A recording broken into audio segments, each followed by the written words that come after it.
초등학교 시절 서울 남산 바로 밑에 3호터널 옆에 있는 회원동에서 살았었습니다. 이 남산에 거기 살다 보니까 남산 타워, 남산 공원으로 자주 소풍을 가곤 했습니다. 그 당시만 해도 남산 타워는 서울에서 가장 높은 건물, 또 요새 식으로 얘기하면 서울의 랜드마크 같은 곳이었습니다. 그래서 이 남산타워는 지금은 이제 최고 높은 건물이 아니라고 얘기를 하더라고요. 지금은 아마 롯데월드 타운가가 555m인가 그래서 남산과 이 남산 N 서울타워를 합친 것보다 조금 더 높다라고 얘기를 합니다. 아마 북한산은 더 높은 것 같긴 하지만 그래도 좀 꽤 서울의 랜드마크 같은 곳이었습니다. 지금도 좀 그런 것이 있긴 하지만 예전에는 지방에서 올라오면 관광 코스로 시골에 계신 분들이 꼭 들려야 될 곳 중에 하나가 남산공원 또 남산 타워였습니다. 근데 그곳은 당시만 하더라도 제가 어렸을 때만 하더라도 올라갈 수 없는 곳이었습니다. 아주 경계가 심한 곳이었었죠. 그러다가 고등학교 때인가 그것이 풀리면서 올라갈 수 있는 곳이 되었습니다. 저도 한 번 그때 개장한 지 얼마 안 돼가지고 얼마 있다가 올라간 적이 있었는데 그 당시는 되게 썰렁했습니다. 주변을 그냥 볼 수 있는 정도였었고 또 위에 회전 전망대라고 있다고 하지만 거기까지는 못 올라가 보았습니다. 그 이후로 그곳은 참 많이 바뀌었었죠. 관광 코스로서 제대로 개발이 되어지고 그러했습니다. 어렸을 때 그 송신탑 남산 N 서울타워 그쪽 밑에 가서 서울 타워를 보게 되면 이렇게 막 꼭 그 뒤로 쓰러질 것 같은 느낌을 받던 그 기억이 납니다. 그런데 남산 그 서울 타워는 그저 그냥 서울의 랜드마크하고 또 서울의 중심이고 또 그냥 조금 외곽이라 할지라도 다 보이는 그런 상징적인 건물만은 아니었습니다. 지금은 이름이 바뀌어서 좀 잘 모르시는 분들도 있었겠지만 그 당시는 이름이 뭐였나요? 혹시 기억하십니까? 남산 송신탑이었습니다. 그래서 그렇게 보통 불렸었는데 그것은 바로 공중파 이렇게 국영방송과 민영방송들이 힘을 합쳐가지고 그곳을 건립을 해서 방송 송출을 위한 탑으로서 세워졌다라고 얘기를 들었습니다. 지금도 그 기능을 하는지 안 하는지 정확히 모르겠습니다. 어느 정도 한다는 얘기도 있는 것 같긴 합니다. 사실 그런 그 남산 서울타워는 그런 측면에서 보면 그냥 서울의 랜드마크와 또 상징적인 건물만이 아니라 서울 내에서 아주 중요한 역할을 감당하고 있었던 것이죠. 방송을 송출함을 통해서 여러 가지 국민들에게 중요한 정보들을 전달하기도 하고 요새 같은 경우는 또 그냥 예능과 그런 것들을 전달하는 역할을 했을 것입니다. 나라마다 그런 것들이 있고 도시마다 그런 것이 있습니다. 단순히 높은 것만이 아니라 그곳에서 무언가 해결되어지고 또 정말로 우리들의 삶을 윤택하게 해주는 그런 것들이 있곤 합니다. 그렇게 높은 것만이 아니라 어느 곳에서는 그것이 뭐 발전소가 되어질 수도 있겠고 또 이렇게 나라 일을 해결하는 뭐 시청이라든지 그런 것들도 어떤 그런 역할들을 할 수도 있을 것입니다. 우리에게 있어서 삶에 있어서도 바로 그런 중심적으로 우리의 자리하고 있는 것들도 있을 것입니다. 그것들이 제대로 세워질 때 우리는 우리 삶을 제대로 세워나갈 수 있을 것입니다. 사람이 바로 그런 중심적인 역할들이 중심적인 그 부분이 흔들리면 어떻게 되겠습니까? 삶을 포기하거나 방황하거나 갈등을 겪습니다. 이 시대 많은 사람들이 방황하고 힘들어하고 어떤 때는 좌절하고 어떤 때는 자기 삶을 포기하는 많은 것 중에 하나는 바로 그 삶의 중심을 생의 중심을 잃어버리기 때문일 것입니다. 그렇지만 그리스도인들에게 있어서는 우리 삶의 중심인 분이 계시죠. 바로 여호와 하나님이십니다. 오늘 본문을 보게 되면 바로 그 하나님이 우리의 성으로서 자리하고 있음을 보게 됩니다. 그러면 그 하나님은 우리의 성으로서 어떤 역할을 하시고 어떤 중심을 가지고 계신지를 오늘 본문을 통해서 좀 살펴보았으면 합니다. 1절은 이렇게 선언합니다. 여호와는 위대하시니 우리 하나님의 성 거룩한 산에서 극진히 찬양 받으시리로다 라고 되어 있습니다. 마치 그렇습니다. 하나님께서는 마치 남산 서울타워가 서울의 중심에서 자리하고 있듯이 우리 삶의 중심입니다.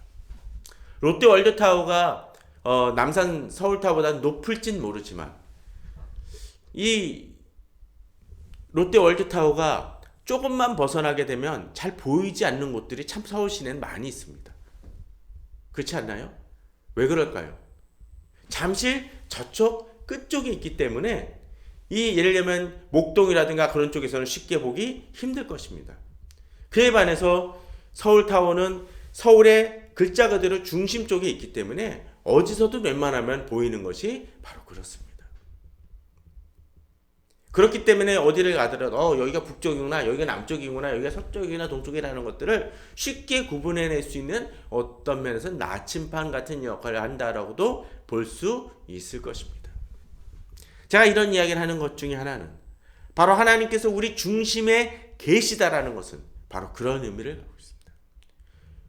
마치 그 남산 송신탑의 여러 가지 방송을 송출하면서 여러 가지 정보를 전달하는 것처럼 하나님은 우리에게 있어서 우리 삶의 중심으로서 우리 삶의 어느 영역 속에서도 우리가 주님을 바라볼 때 보일 수 있고 우리 삶을 다스린다라는 것을 보여주시는 것이고 또 우리에게 그 여러 가지 우리 삶의 길과 인도함을 어떻게 받을 수 있는지를 가르쳐 주시고 말씀하시는 우리 삶의 중심이 되어지신다라는 것입니다.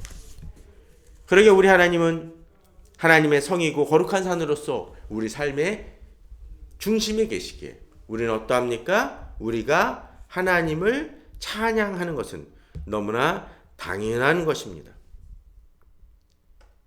마치 네팔이나 그런 데 히말라야가 자리하고 있음을 통해서 에베레스트 산이 자리하고 있음을 통해서 그 나라 사람들은 어디서건 그 산을 바라보고 그러는 것처럼 우리들은 우리 삶의 중심인 그 하나님을 바라봄을 통해서 우리가 나아가야 할 길, 우리가 걸어가야 할 길을 바로 우리가 깨달아 알아야 될 것입니다. 그런데 이 하나님은 그냥 우리 삶의 중심이십니까? 아닙니다. 2절을 보면 터가 높고 아름다워 온 세계가 즐거워함이라고 되어 있습니다. 그렇죠. 하나님은 어떤 분이십니까? 우리 개인적인 믿음의 그냥 중심인 것만이 아니라 온 세상이 바로 하나님을 경배함이라는 것이라는 것입니다. 물론 주님을 제대로 믿지 못하고 거부하는 그런 나라들도 있지만 백성들도 있지만 그들이 주님을 경배하건 안 하건 간에 우리 하나님은 이 세상의 중심에 자리하고 있다는 것입니다. 큰 왕의 성 곧 북방에 있는 시온산이라고 이야기하며 하나님이 어떠한 분인지를 보여준다라는 것입니다. 그러게 우리 하나님은 우리가 더욱더 주님을 경배하며 찬양할 수 있는 근거가 됩니다. 3절은 또한 그렇게 얘기합니다. 하나님이 그 여러 궁중에서 자기를 요새로 알리셨도다. 세상이 하나님을 어찌하게 생각하건 간에 하나님은 세계 곳곳에 세계 여러 나라에 하나님이 어떠한 분인지를 알려주고 계십니다. 특별히 본문은 뭐라고 되어 있습니까? 요새라고 되어 있습니다. 요새는 어떤 것입니까? 쉽게 침공할 수 없는 그러한 곳입니다. 하나님은 우리에게 그러한 분이십니다. 하나님이 우리의 요새 되어지시기 때문에 세상이 어떠한 간에 세상이 하나님을 공격할 수 없는 것처럼 또 하나님을 공격할 수 없는 것은 바로 우리를 공격할 수 없고 우리를 어찌할 수 없고 해할 수 없다라는 것을 보여준다라는 것입니다. 하나님이 이 세상의 중심이시기에 하나님은 우리의 피난처가 되어주시고 우리를 지키시는 분이십니다. 그러게 우리는 세상에 대해서 흔들리지 말아야 됩니다. 세상 권력이 아무리 높아 보인다 할지라도 가장 높으신 분이 누구요? 바로 하나님이시라는 것이죠. 사실 남산은 조그만 산입니다. 한 300m가 채 안 되는 산입니다. 그래서 어떻게 보면은 뒤에 있는 북한산이라든지 뭐 삼각산, 뭐 관악산 같은 거 비교하게 되면 산 중에는 아주 낮은 산입니다. 사실 맘 잡고 올라가면 30분이면 올라가는 산이 바로 남산입니다. 그러나 그럼에도 불구하고 남산이 남산으로 가치가 있는 것은 이 남산 서울타워가 있음을 통해서 다른 산보다 훨씬 높아 보이고 중요한 기능을 하기 때문이죠. 하나님이 우리의 중심에 계시기에 우리는 그저 하잘 그 넘는 존재가 아니라 그 이상의 가치를 부여받습니다. 이제 본문은 더 하나님이 어떠한 분인지를 4절에서 7절 사이에 보여줍니다. 왕들이 모여서 함께 지나갔으며 그들이 보고 놀라고 두려워 빨리 지나갔도다. 무엇입니까? 하나님이 두렵고 경외스러운 분이시기에 세상 왕들도 하나님을 알게 되면 어떻습니까? 두려워 떤다라는 것이죠. 6절에 보면 거기서 떨림이 그들을 사로잡으니 고통이 해산하는 여인의 고통 같도다. 이런 묘사가 바로 그 벨사살 왕을 보면 그런 본문이 등장을 합니다. 다니엘서 5장에서 벨사살 왕이 막 하나님의 전 기구를 가지고 금은 나무 목신을 만들어 가지고 그 찬양하고 그런 모습이 전개가 되어지는데 손가락이 갑자기 나타나서 커다란 벽에 글자를 쓰죠. 메네메네 데겔 바르신이라고 쓰게 되는데 그것을 봤을 때 성경은 그렇게 얘기합니다. 그의 팔과 다리가 막 녹아내리는 것 같다는 표현을 씁니다. 어떤 때 두려운 걸 보게 되면 사람이 어떻습니까? 그냥 주저앉아 버리고 심지어는 뭐 좀 속된 표현으로 오줌을 지린다라는 표현까지 쓰고 있지 않습니까? 왜 그럴까요? 너무나 두렵고 떨리는 광경을 보면 사람이 그렇습니다. 사극에서도 그런 장면이 나오지 않습니까? 막 어느 이렇게 막 왕욕을 막 한참 하던 사람이 옆에 있던 사람이 내가 왕이요라고 하게 되면 또 그것을 깨닫게 되면 어떡합니까? 주저앉아서 엎드려 가지고 아주 사지가 부들부들 떱니다. 하나님이 왕이 어떤 자기 옆에 없다는 것 때문에 별로 두려워하지 않던 사람이 왕이 바로 옆에 있다는 것을 바로 떠는 것처럼 하나님이 계심을 알지 못하던 이들이 하나님을 깨달을 때 바로 그렇게 떨 것입니다. 가끔 개들도 그렇지 않습니까? 뭐 뒤집어 쓰고 감에 있다가 옆에 자던 개들을 살짝 건데 어떻습니까? 확 하다 뛰어가지고 뒤집어지는 모습 보이지 않습니까? 사람도 별반 다르지 않습니다. 세상 권력자도 그렇습니다. 자기가 아무리 많은 것을 가지고 있는 것 같지만 자기가 가진 것이 하나님 앞에서 아무것도 쓸모없다는 걸 깨달을 때 마치 성경은 이야기하듯이 성경은 이렇게 얘기하죠. 고통이 해산하는 여인의 고통 같도다. 7절은 그 하나님이 어떻게 행하십니까? 주께서 동풍으로 다시스의 배를 깨트리시도다고 되어 있습니다. 그 당시에 강한 그 도시에 그 배가 요새식으로 따지면 뭐 타이타닉이나 항공모함 같은 배들이 무역선이 바로 어떻게 돼요? 깨져버리는 현실이 벌어진다는 것입니다. 그들이 가진 것들이 힘이나 권력이 재산이 아무것도 아니게 된다는 것을 보여주고 계시다는 것입니다. 우리는 많은 나라들이 또 그런 여러 가지 첨단 비행기들이 배가 태풍만 몰아쳐도 눈보라만 몰아쳐도 모든 것이 중지되어지는 모습 보이지 않습니까? 텍사스인가에서 최근에 수십 명이 얼어 죽고 그랬다고 얘기합니다. 그 나라가요. 그 나라가 그 텍사스가 좀 독특했던 게 다른 그 주하고는 달리 자기네들은 다른 주의 도움 없이도 완전히 자립할 수 있다 그래서 전력이라든가 그런 것들도 다 혼자서 자립하던 곳이었습니다. 그런데 눈보라로 인해서 완전히 마비되어지고 사람이 얼어 죽거나 그런 일들까지 벌어집니다. 사람의 가진 것들이 다 무용지물이 되는 현실이 벌어집니다. 우리는 코로나 속에서 그런 일도 벌어지지 않습니까? 전기 끊겼다고 아무것도 못하는 일들을 우리 보지 않습니까? 그것이 우리의 수준이라는 것입니다.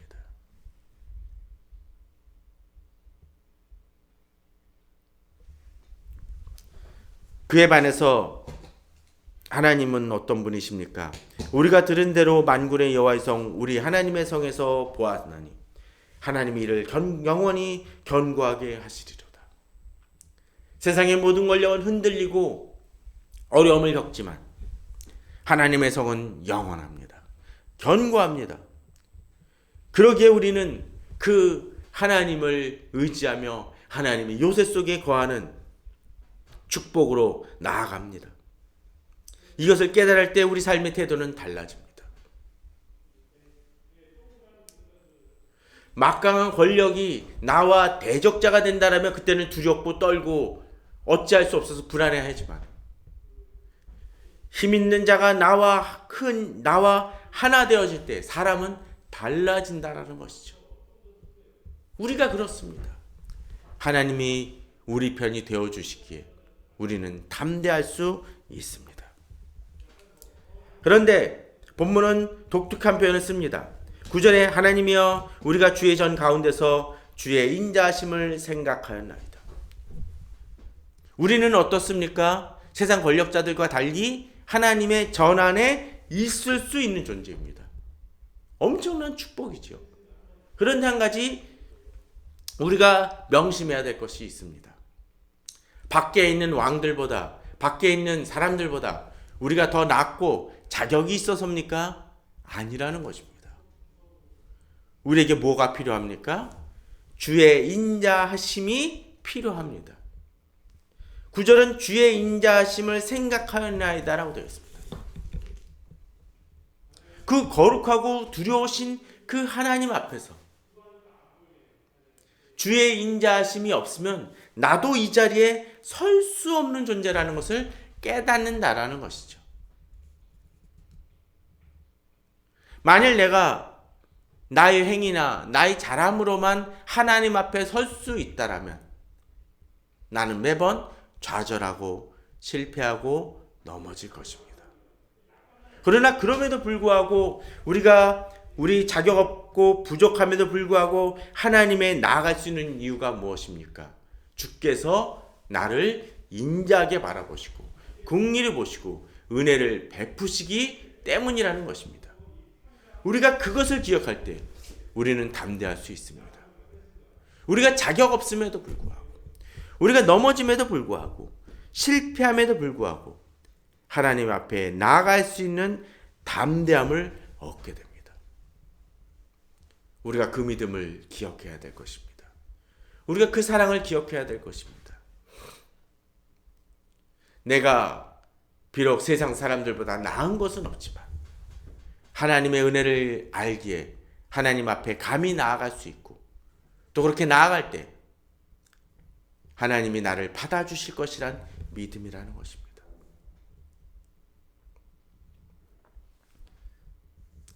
가끔 저희 사무실 공유 오피스 들어갈 때마다 사람들이 손님이 오면 그렇습니다. 문을 쾅쾅쾅쾅 두드리시는 분도 있어요. 잘 모르니까 손님인 중에.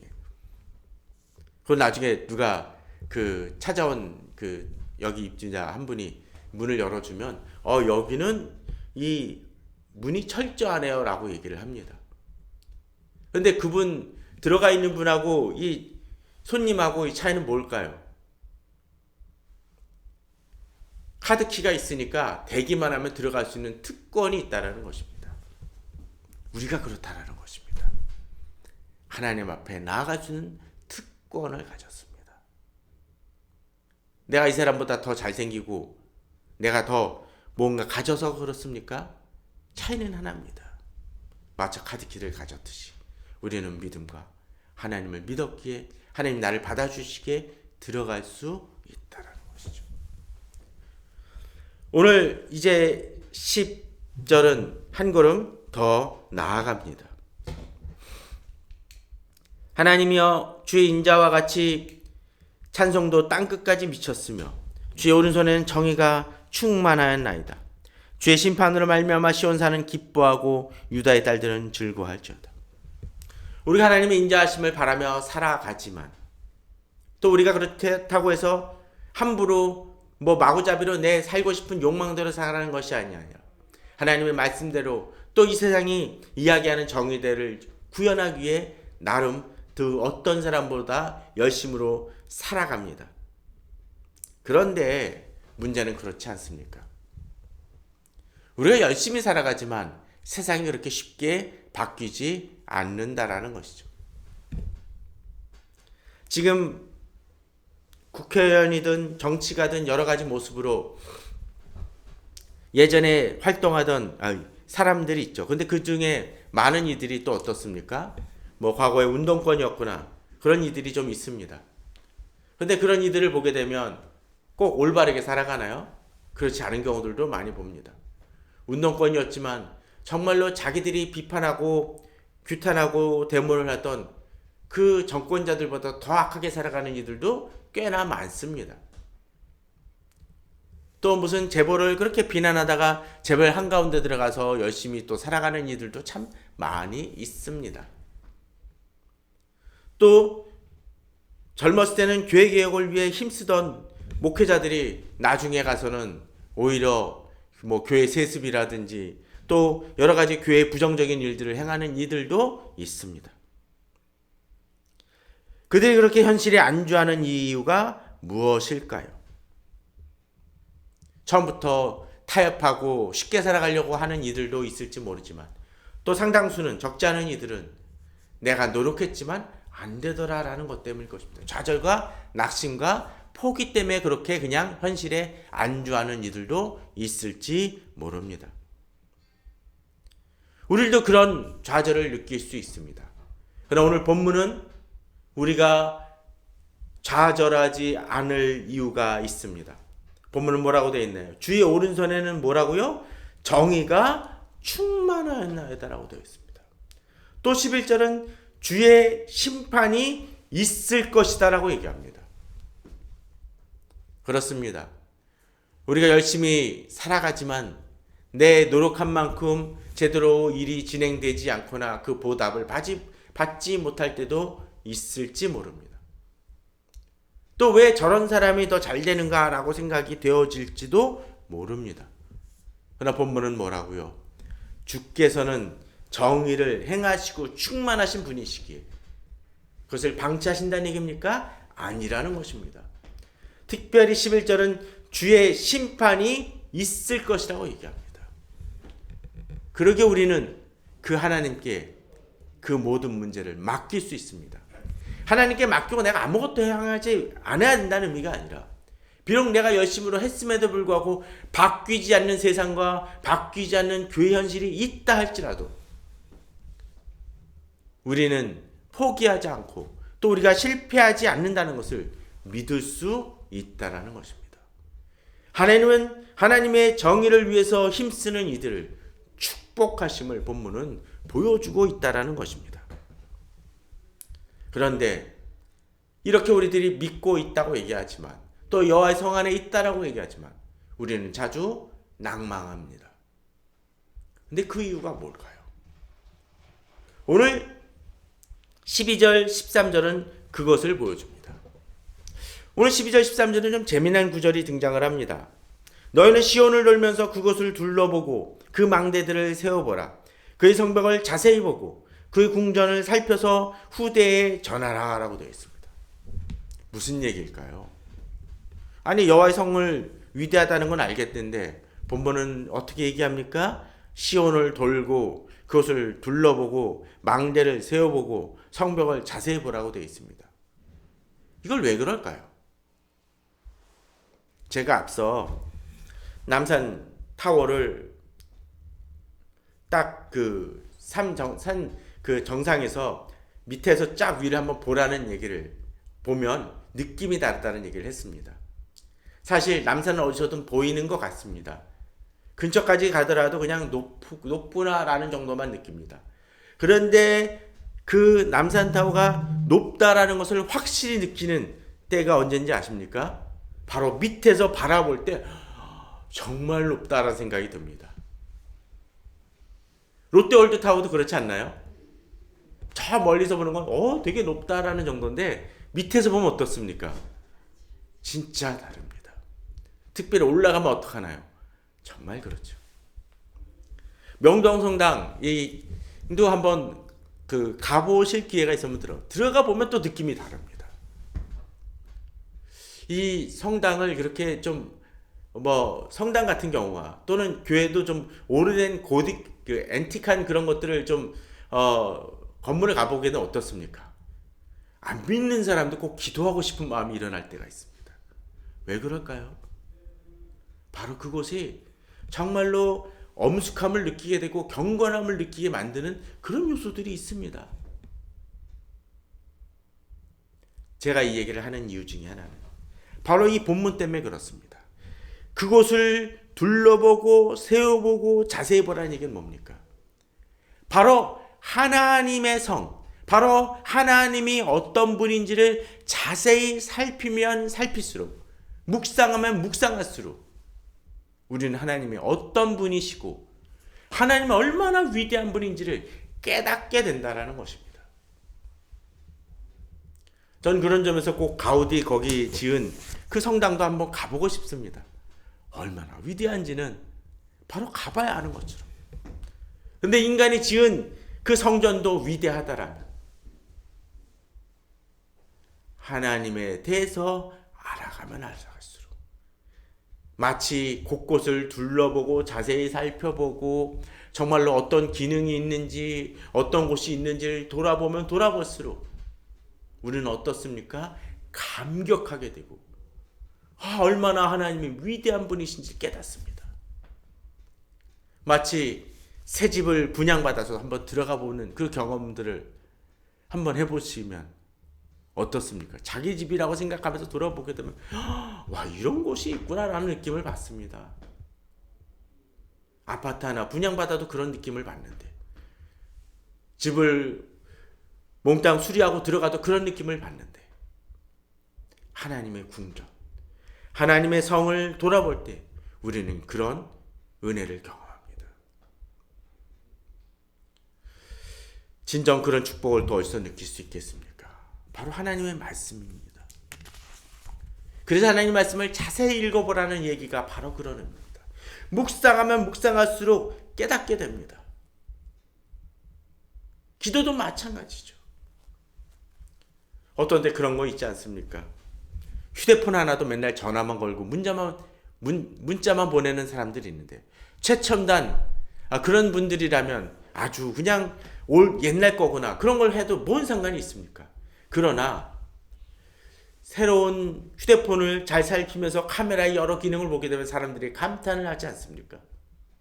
바로 그런 것처럼 하나님을 알아가면 알아갈수록 하나님이 우리에게 베푸시는 은혜를 경험하게 되고 하나님이 우리에게 주신 능력을 경험하게 되고 또 그 능력을 어떻게 합니까? 제대로 써먹게 되죠. 그렇게 되면 하나님이 우리에게 얼마나 큰 일을 주시는지 또 나를 통해서 어떤 일을 이룰 수 있는지 또 내가 실제로 어떤 일을 이루는지를 경험하게 된다라는 것입니다.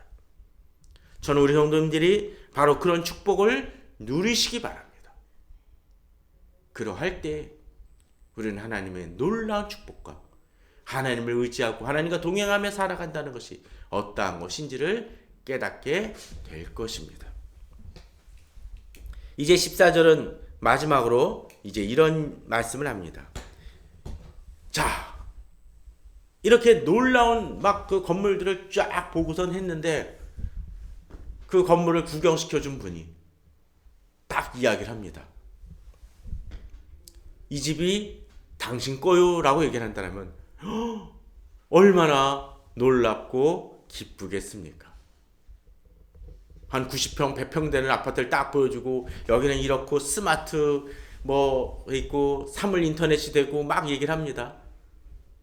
그런데 그 집이 당신 등기부등본을 띄워주면서 당신 거요 얘기한다면 아마 진짜 놀라고 너무 기뻐서 이것이 사실인가 느낄 것입니다. 본문은 이야기합니다. 이 하나님이 누구 하나님? 우리 하나님이라는 것입니다. 그것이 한시적으로 영원히 우리 하나님이시라는 겁니다. 바로 그런데 그 하나님이 본문을 어떻게 합니까? 우리를 인도하신다고 되어 있죠. 언제까지? 죽을 때까지. 그러기에 우리는 담대할 수 있습니다. 여러 가지 어렵고 힘든 문제 속에서도 그 하나님을 의지하고 나아갈 수 있습니다. 나는 잘 몰라도 의지하고 나아갈 수가 있습니다. 또 어떻습니까? 우리가 차를 타고 갈 때 운전이 미숙하고 믿을 수 없는 사람의 차에서는 잠자기가 힘듭니다. 그죠? 괜히 불안해요. 못 믿는 사람인데 인격이 별로인 사람하고 같이 타면 어떻습니까? 이거 날 데리고 가지고 해코지하지 않을까라고 불안해하겠지만 안심하면 어떡하죠? 홀며 잡니다. 차이가 뭡니까? 믿기 때문이라는 거죠. 하나님이 나를 인도하시면 믿을 때 불안할 수 없습니다. 바로 그 믿음으로 2월달을 마감하시고 이제 3월을 시작하고 우리 삶을 주님께 맡기며 살아가시는 우리 성도님들 되시기를 주님의 이름으로 축원합니다. 기도하겠습니다.